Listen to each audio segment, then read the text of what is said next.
Hey everybody, Foley here for the weekly news recap for the 30th of January to the 5th of February 2023. So, jumping in this week, the continuation of a bunch of live services have all been cancelled.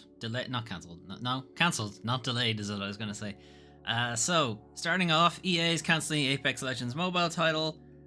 This was a game that had been going on for about a couple of months, 8 months, something like that. Started in May. Yeah, about 8 months. That's not a long time. EA has announced the cancellation of Apex Legends Mobile and Battlefield Mobile, as well as the closure of developer Industrial Toys, which was working on the latter game. EA have opted to end development of Apex Legends Mobiles, which launched last May, so it's only had about 8 months. Apex Legends Mobile will officially shut down on the 1st of May this year, so they'll get a year out of it, I guess. However, the game will be pulled from storefronts and all real money in-app purchases will be disabled as of today. EA will not be refunding any real money purchases made by players, citing the terms of its user agreement, which is, fuck you paid us, you're not getting it back. It has also confirmed that its developer, Industrial Toys, acquired by EA only a couple of years ago, will be shut down, so that, again, the EA kiss of death is still going strong. But that's not the only live service game disappearing. Epic is killing their Rumbleverse Battle Royale game. I guess they can't have two going at the same time. So Rumbleverse started in September last year. So that is getting shuttered roughly, I think it's June, I think they're giving it to. We have an important announcement to share. February 28th, it's the end of this month actually. Rumbleverse servers will go offline. Players who have made purchases since launch will be eligible for a refund. We thank you for playing, yada yada yada. So that's another live service Battle Royale disappearing. The servers for the game will be shut down at the end of February. But that's not the only one disappearing, because Knockout City is also going to be shut down in June. It is simply impossible for us to make those kinds of systemic changes in the live game while continuing to support it. So this is a fairly small team that want to change a lot of things in the game to kind of make it a bit more appealing, but they don't feel that they can do it while the game is live. So potentially this one might come back, but I doubt it, but it might. Valan Studios' Knockout City will be shutting down on June 6th. The game will no longer be playable. Even after the official servers go offline, Knockout City can continue to be played for eternity by fans that want to host their own servers. So this is one, at least, attempt for game preservation, is that they are going to allow the option for private servers, although that does mean PC only. You can't really run a private server off a console. But that's something. It also means they don't have to reimburse you or refund you, because, hey, you can keep playing it. It's fine. But yeah, that's another one disappearing in June. That's not the only one going, though, because there's one more. Xbox shooter Crossfire Cross, I guess, is being shut down, including its single-player mode for some reason. So, like, this is a game I had not heard of, so I guess makes sense why it's being shut down. Crossfire is a military tactical shooter type deal, but it also has a single-player campaign from Remedy, who are the people behind Control and Alan Wake and stuff like that. Game owners won't be able to play the single-player campaigns either after the game is inaccessible in the middle of May. Why? What is wrong with the single-player campaign? So basically, you have purchased a dud, unless this is a free-to-play game. I don't think it was. Crossfire will be shutting down. Does it mention if it's free? If it was F2P? Crossfire was released exclusively. It includes a free-to-play multiplayer mode.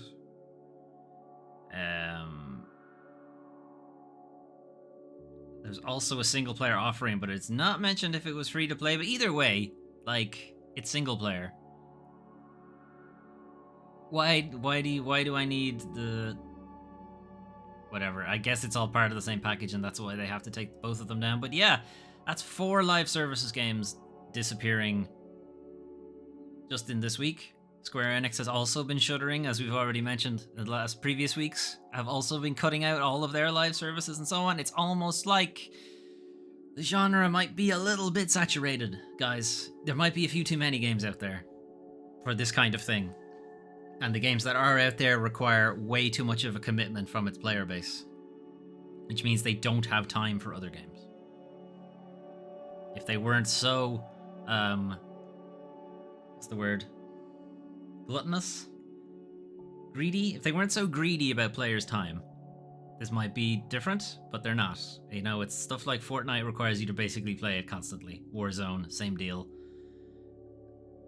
Any of those kind of Destiny, same idea, is that you pretty much have to play it constantly if you want to get the unlockable things that come with the game. It's a shitty way to do it, but it results in this situation, whereas people don't have time to play other games, so they never get an audience. Basically, if you're playing a live service game at this point, you're pretty much committed to that one, and that's about it.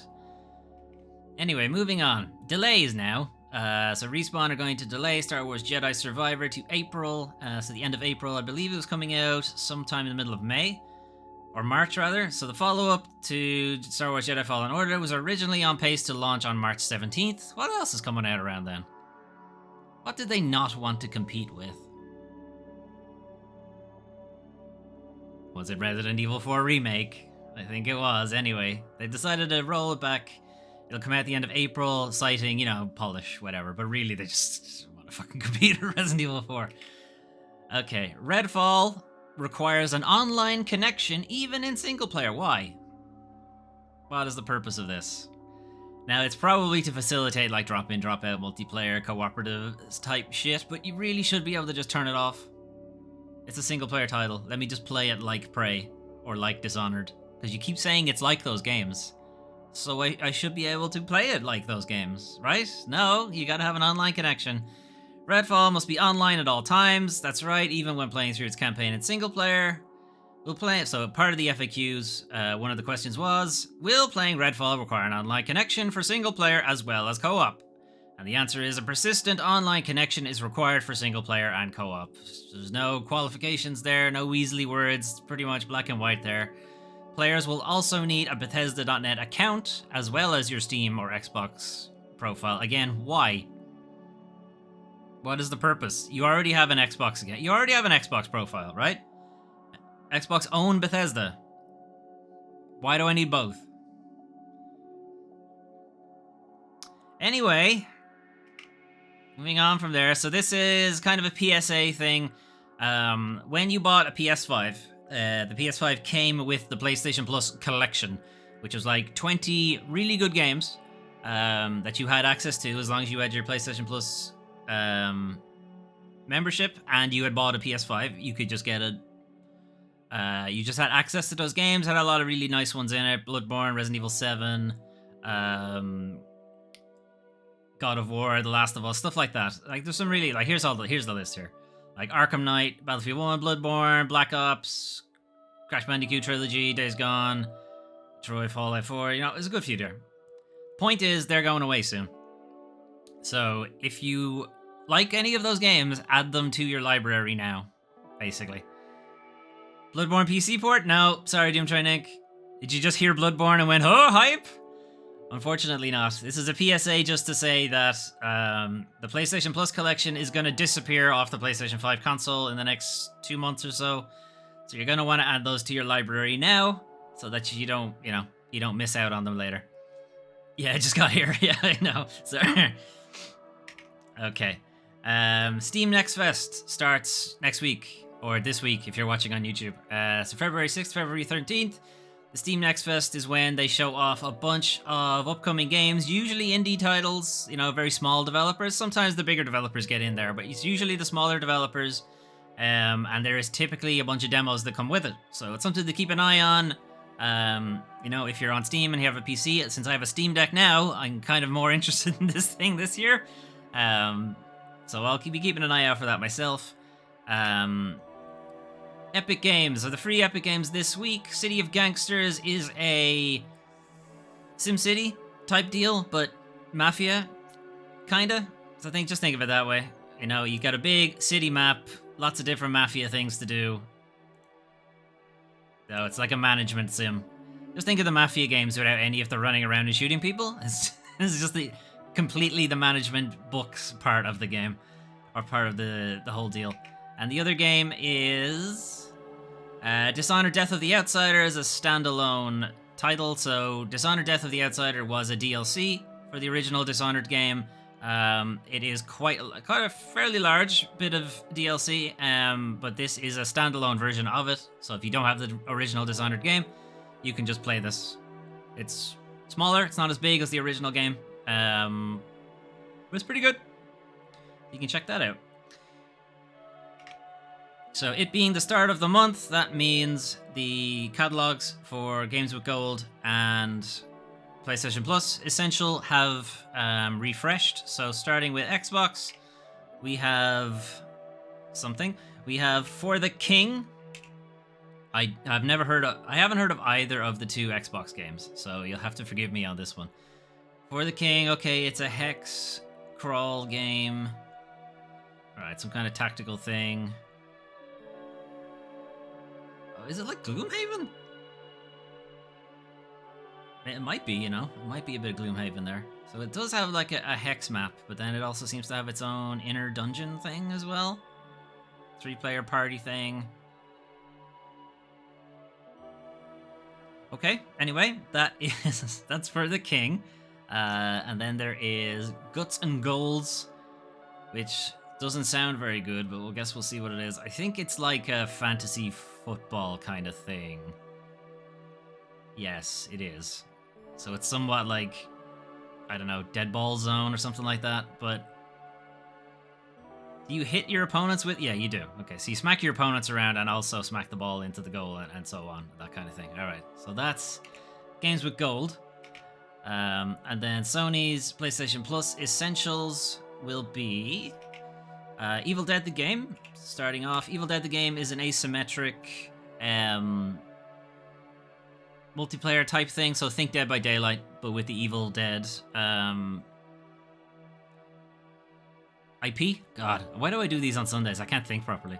Anyway, you have the Deadites, you have the Survivors, you have 4 players play the Survivors, 1 person plays a kind of overarching Evil Dead, if you like, and they control where enemies spawn, they control these kind of like heroic characters that can take to the field and stuff like that. So it's actually kind of a combination of Dead by Daylight, where you have the 1v4 type thing, and the 1 is very powerful and the 4 are not very powerful. But then you also have a bit of, is it Operation Raccoon City or Umbrella something or other? It was the Resident Evil attempt to do this, basically, which was not very good, but it had some good ideas, where you have just one guy who's kind of controlling and can spawn, like, zombies appear here, zombie dogs there, a licker over there, that kind of thing, to just sort of annoy everybody. But anyway, Evil Dead, the game, also is getting some kind of update this week as well, to go along with its addition to PlayStation Plus. After that, Ollie Ollie World, skateboarding, really hard skateboarding, basically. Think of it as Trials, but with skateboards, and you kind of have the kind of gist of what the game is like. It's like pretty tough skateboarding segments. We need to do tricks and traverse these places, hit the right trick every time, so that you can, face plant and shit like that. I think you'll probably have an idea if you like that kind of game or not. Ollie Ollie World, Destiny 2 Beyond Light. It's not clear what exactly you're getting in the PlayStation Plus Essential for this. Are you just getting the expansion? In which case, you would need to own Destiny 2 already. Or are you getting some kind of standalone thing? I don't know. I stopped following Destiny 2 a long time ago, mostly when Bungie started deleting a lot of their things. Like, if you wanted to get into Destiny 2 now, you cannot start from the beginning anymore, because the beginning doesn't exist. They deleted it. Or they vaulted it, if you prefer. But you can't get back to the original game. You can't start from the beginning with the story. You just have to pick up wherever the fuck the story is right now, which is not great. Particularly if you bought it. It's also very not great, because anything you've bought you can't actually access anymore. Anyway, if you're interested in Destiny 2, Before Light is going to be on PlayStation Plus, but again, not entirely sure what exactly you're getting. And then the last one is Mafia Definitive Edition. The Mafia games have often been likened to Grand Theft Auto, but they're not really like that. At least the first Mafia games, Mafia 1 and 2, were very linear stories. Like, they did have a large map, but they weren't exactly an open world thing. You couldn't just go out and just do side missions and shit like that. It had a pretty strong story that you stuck to, and it just let the story play out in the big map. Melwin, friend of the channel, has been playing through the Mafia series, and I have watched a couple of playthroughs of Mafia Definitive Edition, Mafia 2, Mafia 3, and so on. It seemed pretty good. You know, decent. I haven't played it myself, but it seems fine. Serviceable. Anyway, that's for our monthly titles for this week, or for this month, rather. But what if you wanted to play something right now? Well, you can play Deliver Us Mars, or you can watch me play Deliver Us Mars, because we started playing this on Friday. Deliver Us Mars is a sequel to Deliver Us the Moon. In Deliver Us the Moon, there was this moon base that was set up to effectively be a power generation factory for Earth, because Earth was going through this climate apocalypse. They're running out of resources, running out of power, and the moon base was set up to send power back down to Earth. Power station went dark. Nobody knew what happened. We managed to cobble together some resources to get somebody up there to figure out what's going on. Why is the power shut off? Only to find the colony is gone. Disappeared. Took off with some really fancy technology and just stranded the rest of humanity on Earth and said, fuck you. So Deliver Us Mars is kind of us catching up with them and being like, what the fuck? Pretty much. Why did you just leave us here to rot, you absolute dickheads? So that's Deliver Us Mars. We started it on Friday. It is pretty good so far, even if the character models are a bit rough looking. The story and the acting is pretty good. So Deliver Us Mars. And we have Season, A Letter to the Future. So this is...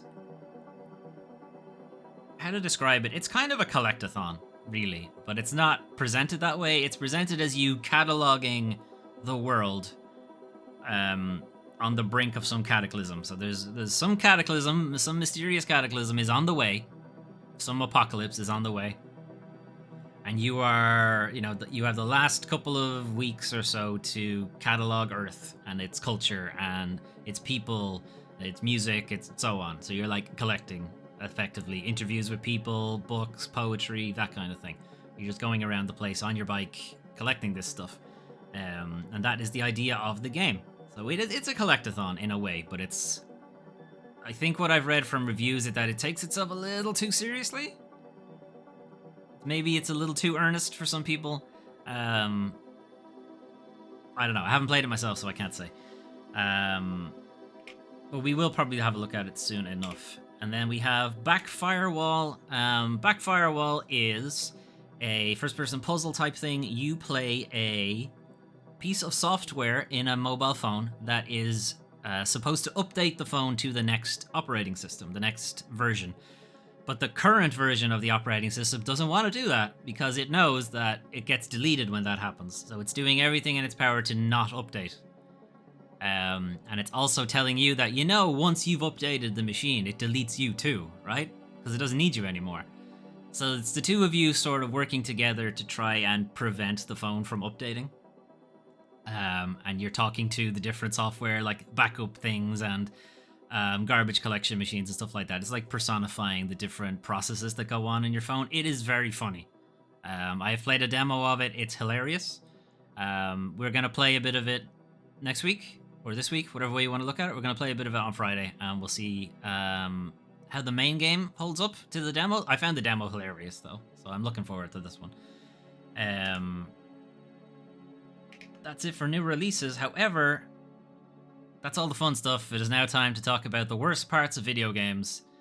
The video game industry. So, 40 staff stage a strike at Ubisoft Paris Development Studio. So this is a strike that they were threatening last week when Yves Guillemot sent out a letter saying, hey, we're cancelling a bunch of games and we're just gonna go all in on the shit that people keep complaining about us. The Ubisoft game, the map porn game. We're just gonna go all in on that. By the way, it's your fault we didn't sell enough money. Or sell enough money? It's your fault we didn't sell enough games and make enough money. The developers were like, fuck you, Yves. It is not our fault. You make terrible decisions and you don't take any responsibility for them. They were threatening the strike. last week, Wednesday, they were meant to have a meeting to try to hedge it off, but didn't happen. The strike went ahead anyway. Group of around 40 Ubisoft staff downed tools to strike last Friday following calls by unions for workers to take action. Staff held a meeting in the cafeteria at Ubisoft's Paris-based development studio, and the discussion included talk on current troubled state of Ubisoft, the pressures of crunch, and plans for future strike action. So more strikes are on the way. One of the attendees said, if Ubisoft management doesn't want to hear from us, they might understand that it's the workers who decide when games are released. Okay, so some probably weird translation thing there, but basically saying, we're seizing the means of production. Go Ubisoft employees, not the management. Anyway, on the other hand, it is Ubisoft Paris and the French strike at the drop of a hat. So I don't know, you have to take this with a bit of grain of salt, but still, good for them. Hopefully they keep doing it. Alright, perennial bad guy Activision back again, because I can't do a single industry bullshit segment without them showing up. Activision did nothing wrong, but are also going to pay $35 million. Just, I don't know. I found it in my back pocket, I guess. Here you go. So, Activision Blizzard, we're going to pay the SEC $35 million to settle charges that had violated workplace misconduct, reporting rules, and whistleblower protections.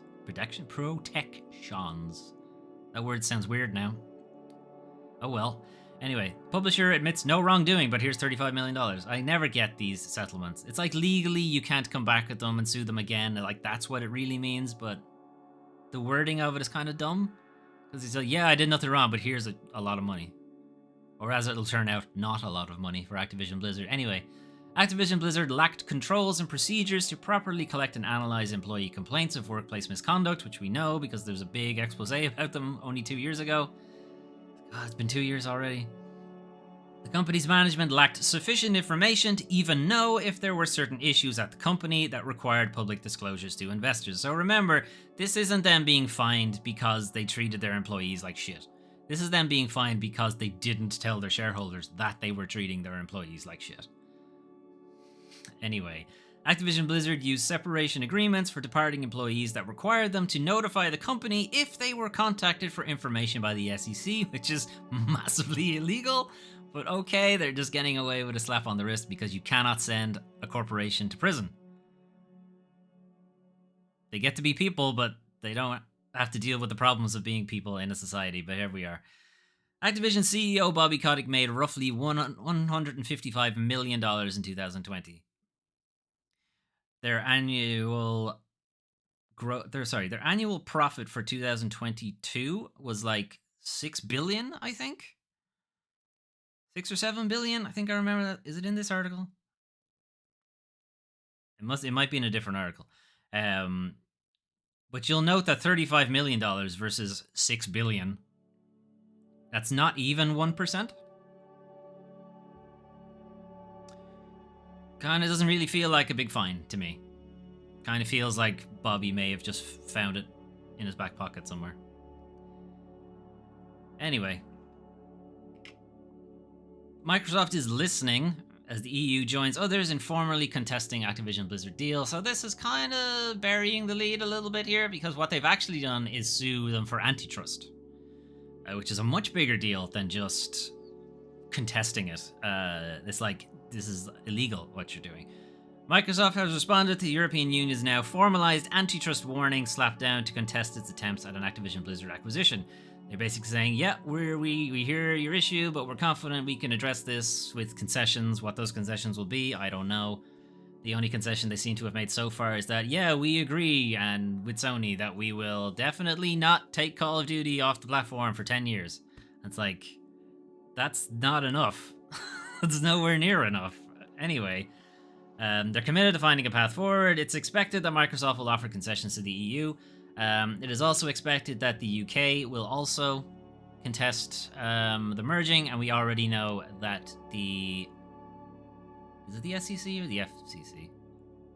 I don't know. The US version, anyway, are also contesting it. So this is not getting the rubber stamp that I think Microsoft were hoping it would get. But on the other hand, the concessions might end up just being performative, just so that these government bodies can say they did their job, but they won't really do anything material to the actual deal itself. I mean, we won't know until that happens, but there has been precedent for these kind of things to just be fairly performative things where they just, okay, we'll only merge with this part of the company and we'll like sell off this tiny bit that no one really cares about, and that's considered a concession. It's like, is it really? Anyway, moving on. So we're gonna finish off with something stupid. A couple of things that are stupid. So Dragon Age Inquisition's horse sprinting was actually an illusion. So there has been a thing going around on Twitter for a while. It started off with Film, I think, which was like, what's a completely useless piece of trivia that you know about such and such? And of course it moved over to video games. There were a lot of funny ones last week, but one that kind of jumped out this week, and I actually saw it before I saw this article, I saw it on Twitter. But basically, the horse sprinting in Dragon Age Inquisition is fake. You don't actually go any faster. It's just, they just added effects to the screen to make it look like you're going faster. So when you sprint on a horse in Dragon Age Inquisition, it doesn't really do much because Frostbite, the engine they used to make the game, couldn't stream in levels fast enough. So we just added speed lines and changed the camera so it felt faster, which is pretty good.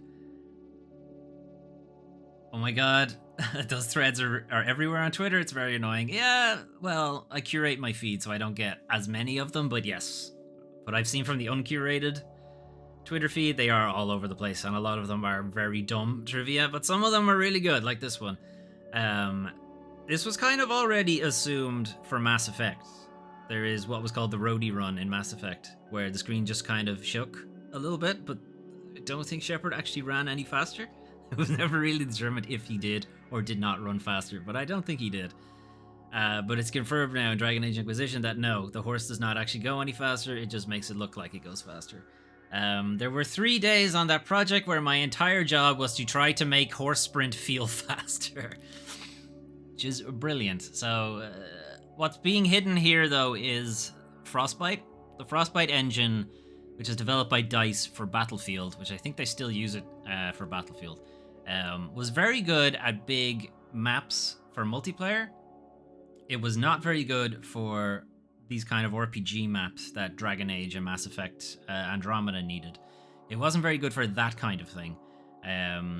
But EA were mandating that, no, we put a lot of money into developing this Frostbite engine, so all of our studios have to use it, guys. You all gotta use it, even if it definitely doesn't fit your game at all.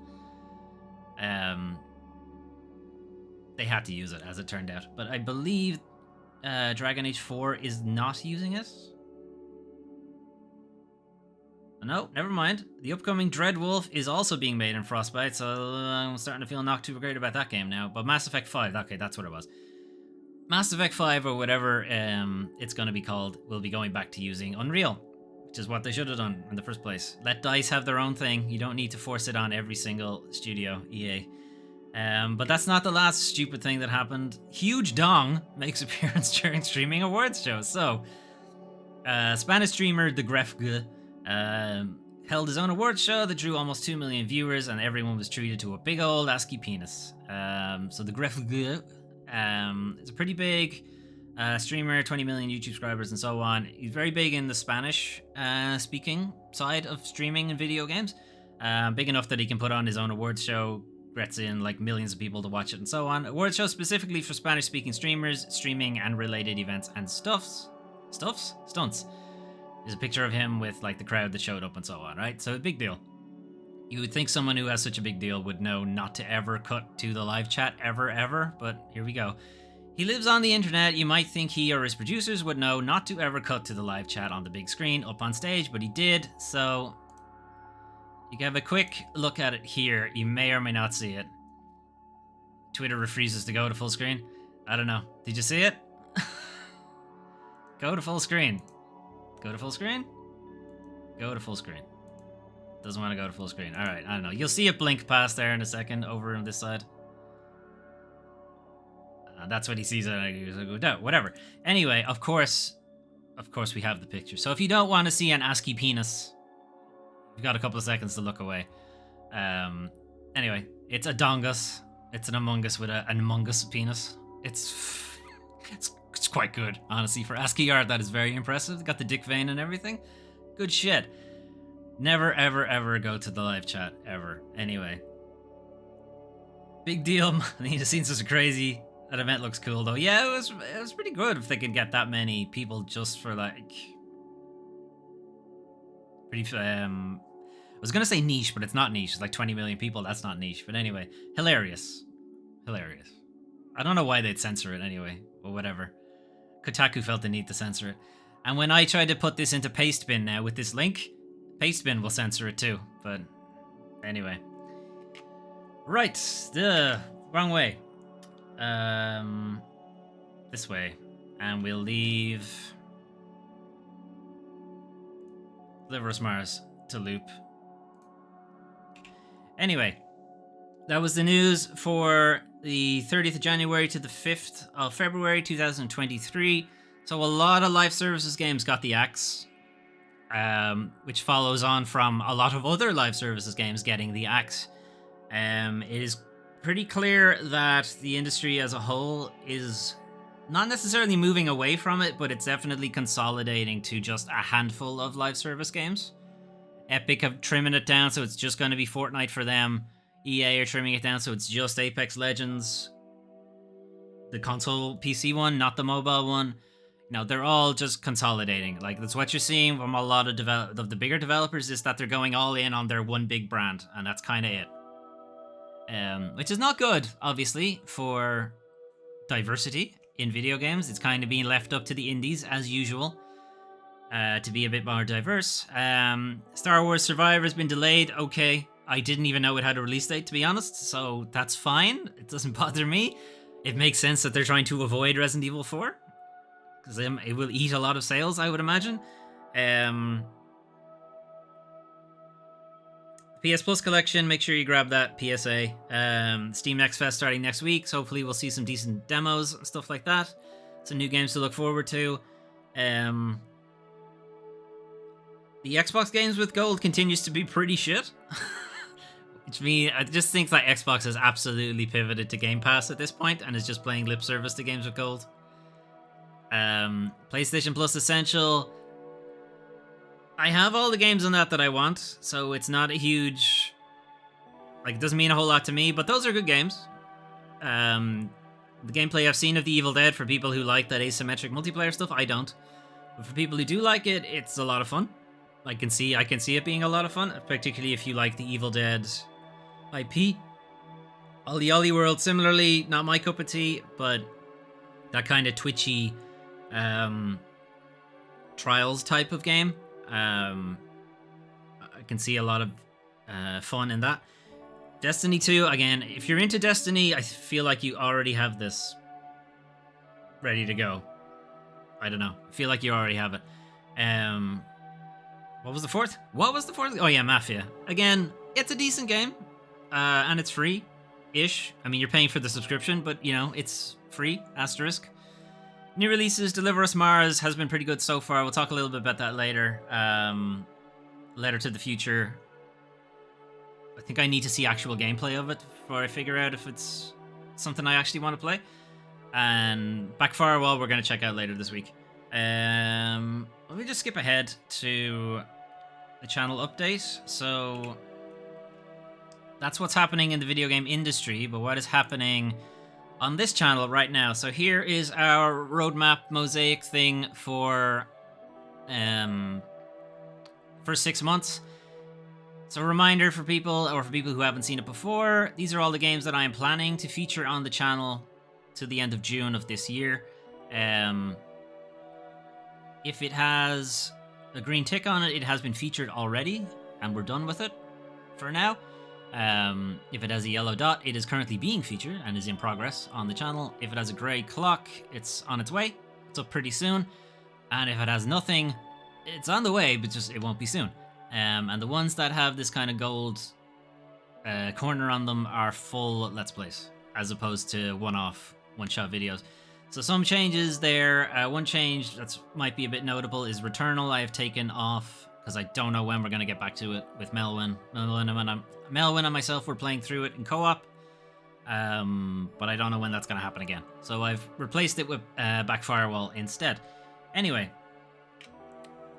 last week on Wednesday we played Forspoken as part of Foley Plays Games for a Bit, which is a series where we play newly released titles and we get early impressions the first 2 hours, 3 hours or so. The first 2 to 3 hours of Forspoken were a lot of cutscenes and walking and talking and not actually a ton of gameplay. So I'm thinking we might do another video of Forspoken later on when I have actually unlocked more of the gameplay and we can actually just play around with it. It's okay so far, but again, as I said, we didn't really get out into the actual gameplay, so we'll find out later, I think, for that. Also, we completed last night Resident Evil 2, so we finished Leon's second run, and that is us caught up for Resident Evil 2 Remake. We will be going back to it at some point, so I can do the reverse and do Leon's first campaign and Claire's second campaign, and also the extra bonus modes like the Fourth Survivor mode, the Ghost Survivors and stuff like that. We will go back to it, but again, we're somewhat trapped for time because I do want to get the original Resident Evil 4 done before Resident Evil 4 Remake comes out. So next week, or tomorrow, depending on where you're looking at this, we're going to start Resident Evil 4. So we're going to start the OG Resident Evil 4 game. We're going to play Resident Evil 4 HD because that's the easiest one that I can get access to. It also has the update where you can aim with the right analog stick. Get this, guys. You move with the left analog stick, but you aim with the right analog stick. Incredible, I know. The original Resident Evil 4, you couldn't do that. It was the left stick moved and aimed. But luckily the HD edition has them on separate sticks, so it doesn't feel fucking weird. As I went back to the original that only had the one stick moving, it felt weird. It felt weird aiming with the left analog stick. Anyway, we'll be checking that out. There'll be a couple of streams, because Resident Evil 4 is a good bit longer than Resident Evil 2. Wednesday, we're going to continue Deliver Us Mars. I don't know how long Deliver Us Mars is. Deliver Us the Moon was only about 2 streams. It ended up being like a 6-hour game. Deliver Us Mars, I think, is a little bit longer, but I'm not sure how much longer. But we're going to be continuing that anyway on Wednesday. We are at a point now where we have had some shenanigans happen. Some stuff has happened to our vessel, but we've made it to Mars, mostly in one piece, and we'll figure out how it goes after that. Thursday, Legend of Zelda Breath of the Wild, as usual. This will be a pretty much constant fixture on a Thursday until Tears of the Kingdom comes out. We spent a bit of time in Akkala last week. My plan was to get us to Death Mountain, but there's a lot of sidetracking. We did Eventide Island as well, which is the island where you're stripped of all of your items and you're basically back to square one. Spent a bit longer there than I had planned to, because one of the boss enemies there was giving me a bit of trouble. But yes, we're off that now. We are over on Death Mountain now. This is where we finish the stream. So on Thursday, we will tackle Death Mountain and the Goron Divine Beast. On Friday, as I said, we're going to take a look at Back Firewall, which is a first-person puzzly type thing. Again, as I said in the new releases section, you play a piece of software that is meant to update the phone OS, but the current OS does not want to be updated. So they do everything in their power to prevent that from happening, and then they remind you that you will be deleted if they get updated, so you don't, so you're in cahoots with them trying to prevent this from happening, and also fix up the phone so that it doesn't need to be updated and that kind of thing. And then Saturday we'll be back to Resident Evil 4 again, but that is the plan going forward. So the schedule for next week is as follows: Resident Evil 4 Monday and Saturday, Deliver Us Mars on Wednesday, Legend of Zelda Breath of the Wild on Thursday, Back Firewall on Friday, and then we'll be back around to the weekly news recap on Sunday. So I just want to check something on Twitch chat because I added some commands, so I just want to see if this works. So schedule should pop this schedule up. Nice. There you go. Schedule will work. And there's a good bunch of other commands that you guys can check out there. If you just use exclamation commands, you can see a few other ones. Cool. So next week, that's the plan. Schedule you can see as follows. If you want to catch up on any of the videos that you saw, or that we mentioned there, Resident Evil 2, for instance, stuff like that, you can check out The YouTube channel.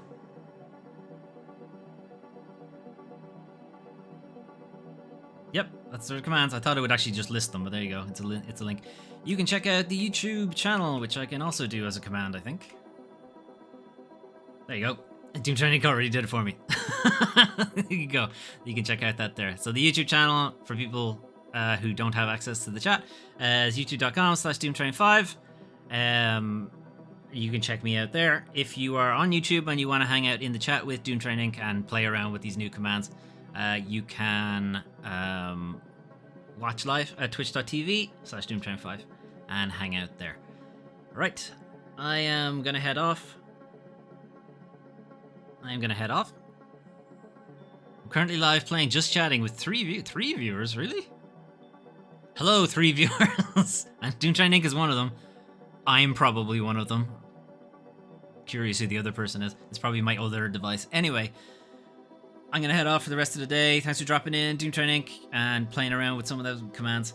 I'll have to remember to say that to people as well for new streams. There's also on the Twitch channel, if you scroll down, there is a suggestion box if you want to drop any suggestions in there about anything. I don't know. Just don't suggest go fuck yourself. Or at least like once a week. No more than once a week. I can't take any more than that. Right. I'm going to head off. Banana, it was you. How's it going? Like, no worries, Banana. It's good to see you. All right. I'm going to head off, though. Have a good rest of your day, and see you tomorrow for Resident Evil 4. Bye-bye. This button.